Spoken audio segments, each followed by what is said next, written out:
जय हिंद। आप लोग कैसे हैं? आज की इस क्लास में हम कुछ सिंपल प्रेजेंट के सेंटेंसेस डिस्कस करने जा रहे हैं। वाक्य हिंदी में दिए हुए हैं, उनको इंग्लिश में ट्रांसलेट करेंगे। इसके रूल्स तो मैंने आपको पहले समझा ही दिए थे और आपकी समझ में आए भी होंगे। और अगर वो आपने रूल ठीक से समझे हैं तो ये सेंटेंसेस बनाने में आपको कोई डिफिकल्टी नहीं होगी। तो चलिए स्टार्ट करते हैं। एक एक सेंटेंस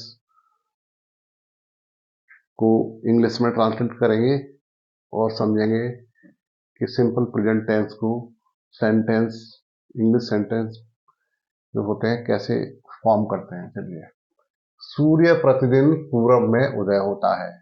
सूर्य प्रतिदिन पूरब में उदय होता है। इसको कैसे बनाएंगे? द सन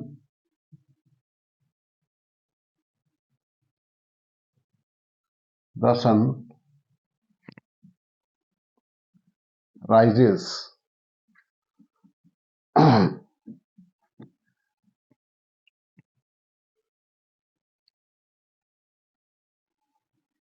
जब तक आप लोग नोट कर सकते हैं।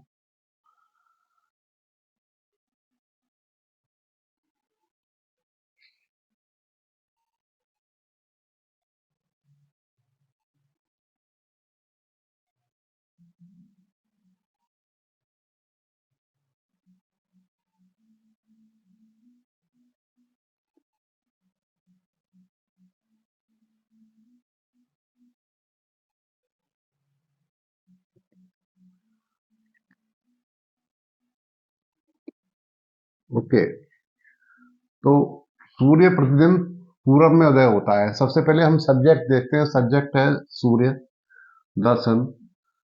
तो द सन के लिए, सूर्य के लिए द सन आ गया। उदय होता है, इसके बाद वर्ब आएगी।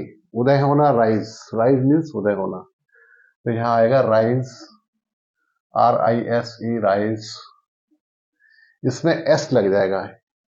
देखिए, ता लगाया होता है। तो इसमें वर्ब में सूर्य सिंगल है, सिंगुलर सब्जेक्ट है, एक वचन करता है, तो इसलिए यहाँ पे राइजेज हो जाएगा। The sun rises in the east. In the east, east every day, प्रतिदिन, एवरी डे, ये daily, daily. The sun rises in the east daily.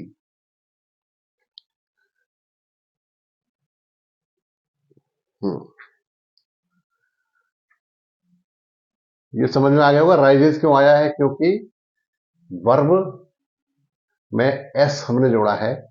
Singular subject है, एक वचन करता है, सिंगुलर सब्जेक्ट है, इसलिए यहाँ पे राइजेज आया है। The sun rises in the east. सूर्य प्रतिदिन पूरब में उदय होता है, डेली। यह गाड़ी अक्सर देर से आती है। सब्जेक्ट, सबसे पहले हम सब्जेक्ट लेंगे। यह गाड़ी के, दिस ट्रेन आती है। गाड़ी का आना या किसी वाहन का आना, उसको बोलते हैं अराइव। यहां और हो जाएगा, दिस ट्रेन अराइव्स।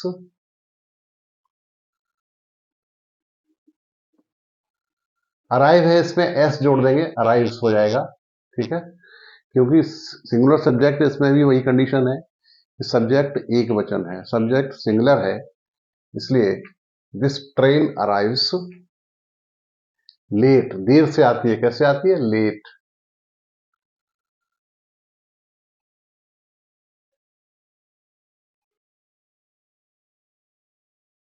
इसमें एक चीज और कर सकते हैं।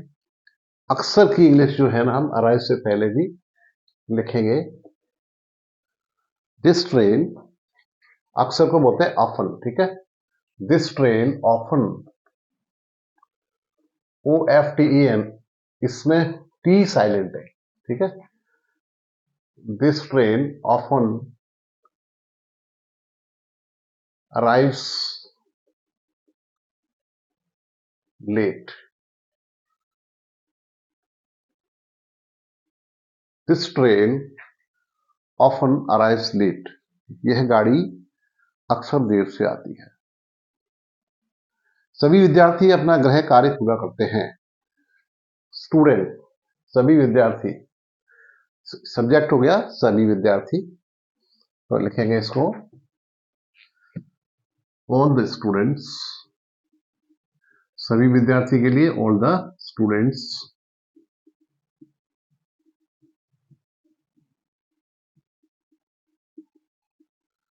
सब्जेक्ट हो गया। पूरा करते हैं, वर्ब क्या हमारा पूरा करते हैं, तो इसके लिए हो जाएगा complete, all the students complete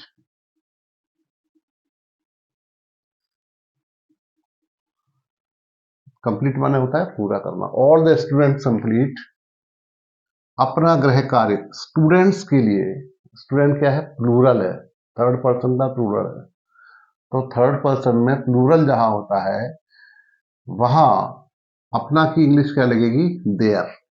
all the students complete their homework, their homework.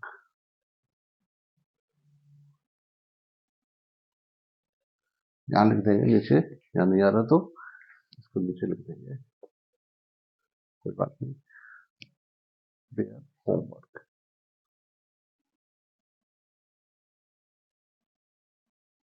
ठीक है, all the students complete their homework. हमारे विद्यालय में कुल 22 कक्ष हैं। अब इसमें आप देखेंगे कि इसमें एक्शन वर्ब कुछ नहीं, कुछ एक्शन नहीं हो रहा है, वो लोकेशन बता रहे हैं, कक्ष की लोकेशन बता रहे हैं, रूम की लोकेशन विद्यालय में बता रहे हैं, पोजीशन। इस टाइप के जो सेंटेंसेस होते हैं इसमें एक्शन तो होता नहीं है, लेकिन उसकी स्थिति बताई जाती है, किसी सब्जेक्ट की स्थिति या पोजीशन बताई जाती है। तो ऐसे सेंटेंसेस होते हैं उसमें सेंटेंस देयर से स्टार्ट होता है, देयर। ठीक है, तो इस यहां आएगा देयर आर हैं, इसलिए आ रहा है देयर आर कुल 22, कुल 22 के लिए होगा there are a total of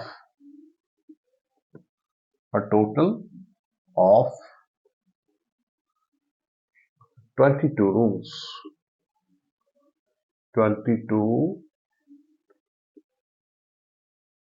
rooms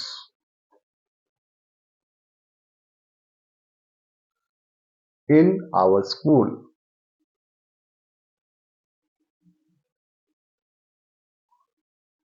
ये हो गया इसका English.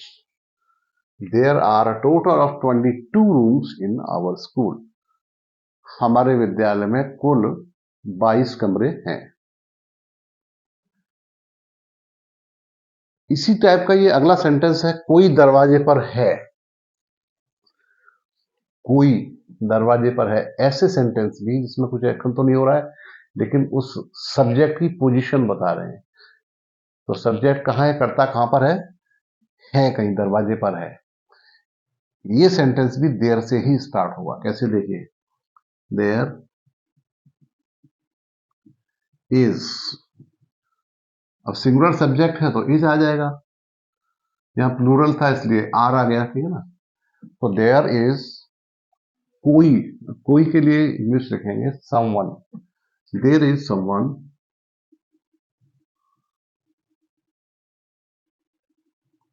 There is someone at the door, at the या एट द गेट, गेट लिख देते हैं तो ज्यादा सही है, at the gate, there someone at the gate, कोई दरवाजे पर है। आ रहा समझ में। शाम के 7 बजे हैं। अब समय के लिए जहां समय का बात आती है वहां सब्जेक्ट क्या होगा, वैसे सब्जेक्ट है नहीं, तो ऐसे मौसम और समय वाले जो सेंटेंसेस होते हैं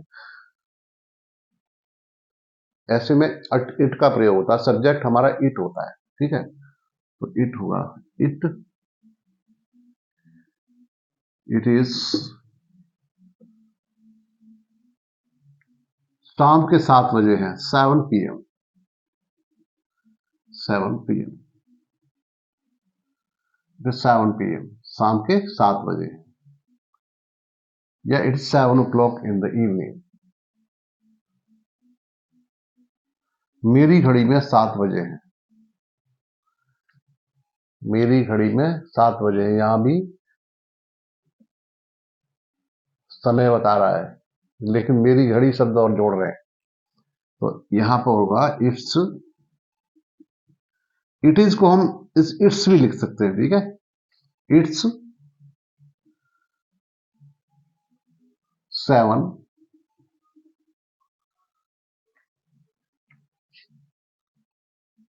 o'clock, या it's 7 o'clock by my watch. It's 7 o'clock by my watch. By my watch, by आएगा घड़ी में, इन माई वॉच नहीं आएगा, यहां क्या आएगा, बाय। घड़ी में बजने के लिए हमेशा बाई आता है, इन कभी नहीं आता, ठीक है, तो ये ध्यान रहेगा। So it's 7 o'clock by my watch, मेरी घड़ी में 7 बजे है।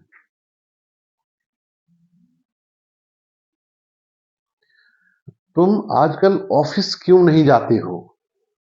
ये सेंटेंस इंटेरोगेटिव है, क्यों नहीं। यहां प्रश्नवाचक शब्द बीच में आया है, क्यों, है ना, तो अब ये बीच में है, इसलिए फिर हम प्रश्नवाचक शब्द इसकी इंग्लिश लगाएंगे, इंग्लिश लिखेंगे, यहां होगा वाई, उसके बाद इंटरोगेटिव वर्ड हो गया, प्रश्नवाचक शब्द हो गया, उसके बाद सहायक क्रिया डू या डज। तो यू के साथ डू आएगा, मैंने समझाया था आपको पिछले वीडियो में, पिछली क्लास में बताया था कि यू के साथ डू आता है always. So why do, do के बाद सब्जेक्ट आएगा यू, सब्जेक्ट हो गया you, Y do you not, not आएगा सब्जेक्ट के बाद। तो पोजीशन समझना आपको बहुत जरूरी है कि सबसे पहले वाई आएगा, प्रश्नवाचक शब्द, फिर सहायक क्रिया, हेल्पिंग वर्ब, डू या डज जो भी है इसमें आ रहा है, उसके बाद सब्जेक्ट, उसके बाद नॉट आता है, सीक्वेंस याद रखना है इसका।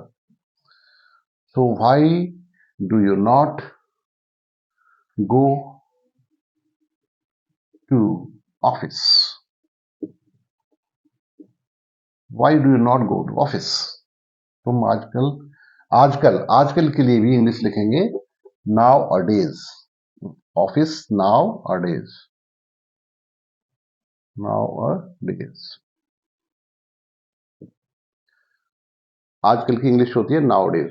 So why do you not go to office nowadays, तुम आजकल ऑफिस क्यों नहीं जाते हो। अगला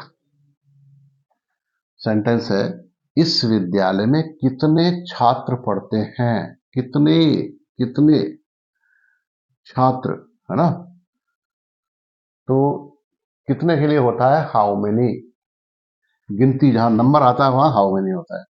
so how many students, how many students study, यहां रीड नहीं होगा, स्टडी होगा, अध्ययन करते हैं ना, study, how many students study in this school, in this school, यहां भी प्रश्नवाचक चिन्ह आएगा, इंटरोगेटिव मार्क आएगा। So how many students study in this school, note कर लें इसको। अगला है, क्या आप प्रतिदिन समाचार, समाचार पत्र नहीं पढ़ते हैं। क्या, अब यहां ध्यान देने वाली बात है, क्या ये शब्द है इस सेंटेंस के शुरू में आया, बिगिनिंग में, यहां व्हाट नहीं आएगा, क्या आएगा, डू या डज, सहायक क्रिया, हेल्पिंग वर्ब आएगी यहां पर, तो यहां आएगा डू यू, डू के बाद क्या आ जाएगा, subject, do you not, subject के बाद नॉट आ गया, डू यू नॉट, फिर वर्ब आ जाएगा, do you not read newspaper,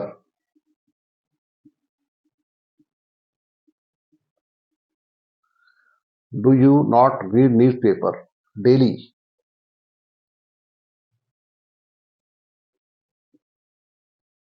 do you not read newspaper daily?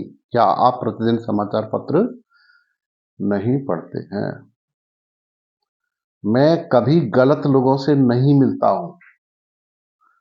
मैं कभी गलत लोगों से नहीं मिलता हूं। सब्जेक्ट होगा, ये नेगेटिव सेंटेंस है। I never. नेवर का मतलब होता है कभी नहीं, ठीक है। एवर का मतलब हमेशा और नेवर का कभी नहीं। तो आई नेवर मीट, मिलना का meet, I never meet wrong people, गलत लोगों के साथ।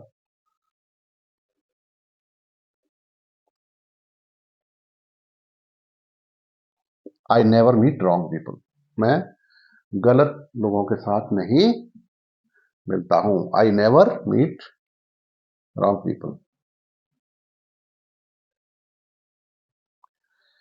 यह आदमी ईमानदारी से कार्य करता है। सब्जेक्ट हो गया यह आदमी, इसके लिए आएगा दिस मैन